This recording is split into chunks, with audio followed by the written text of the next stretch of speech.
Salam vatandaşlar, iyildeşler.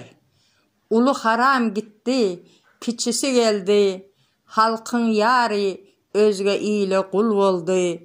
Türkmen halkın ardı uları kül oldu.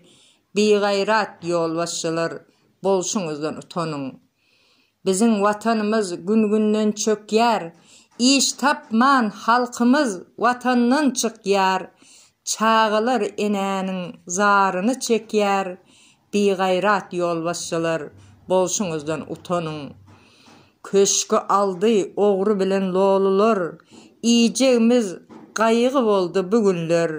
İndi dımız önkü dımancı diller.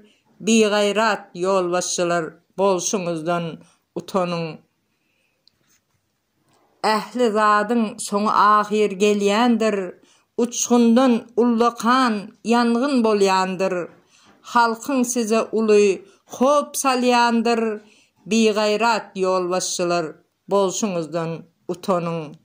Hoş sağ olun.